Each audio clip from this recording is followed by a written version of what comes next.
New York Giants quarterback Jaxson Dart is making headlines because he took the time to introduce Donald Trump at a rally that Trump was hosting. A rally, by the way, he could take the time to host but not make it to his son's wedding. Now, this time that Jaxson Dart took to introduce Trump was an issue for one of Jackson's teammates on the New York Giants, who posted this on the artist formerly known as Twitter. And I think a lot of Giants fans responded like this.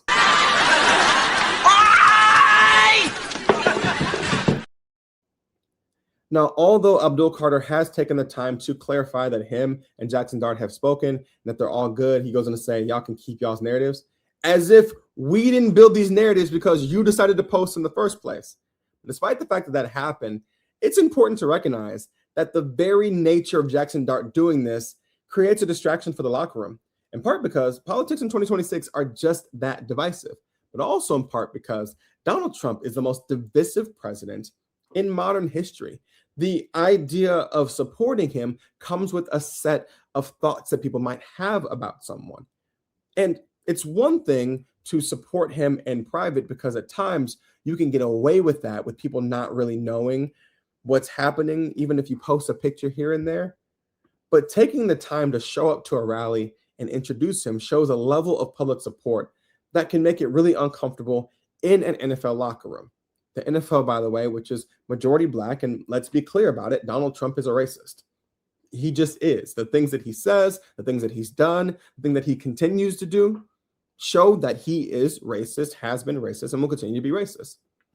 So when you mix that, this white quarterback from Utah named Jaxson, spelled Jaxson, right, who went to the University of Mississippi. Now, a lot of people actually don't know that the University of Mississippi is referred to by folks as Ole Miss because the newspaper at the University of Mississippi called itself Ole Miss, and it called itself that after the title that was given to the wife of a plantation owner.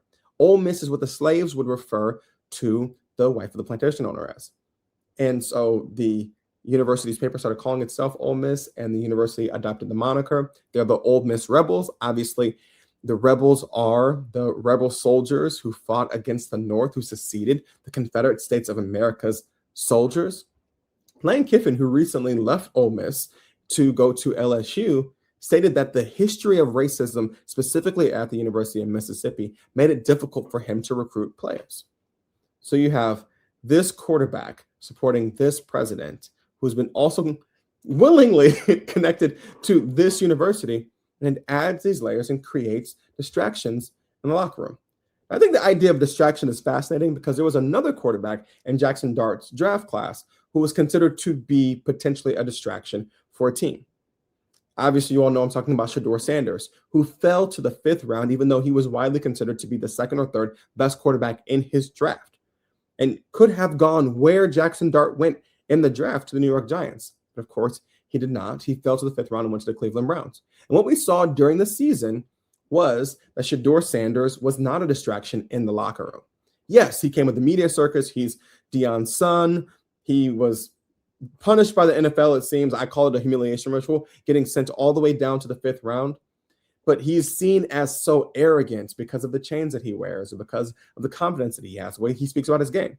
Interestingly, mind you, Jaxson Dart also wears chains on the field. Jaxson Dart also speaks very highly of his game. And Jaxson Dart, who spent a lot of time injured this past season, was asked if he would change his style of play in order to be more available to his team so he could win. And he said that he would not change his style of play, bucking his coaches and the very nature of the team game as a whole. But it was Shedeur Sanders who was considered to be the distraction. Like I said, for the guys in the Cleveland Browns locker room, Shedeur Sanders was not a distraction.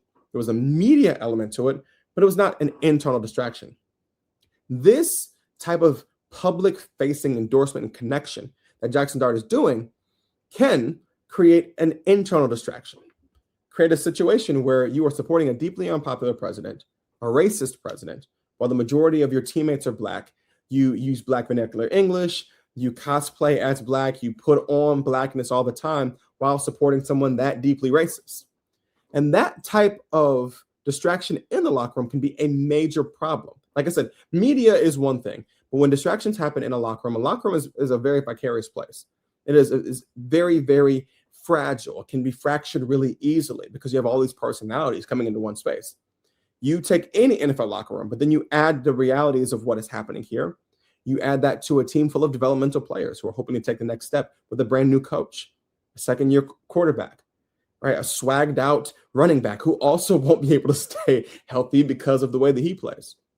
And you create a very, very difficult situation.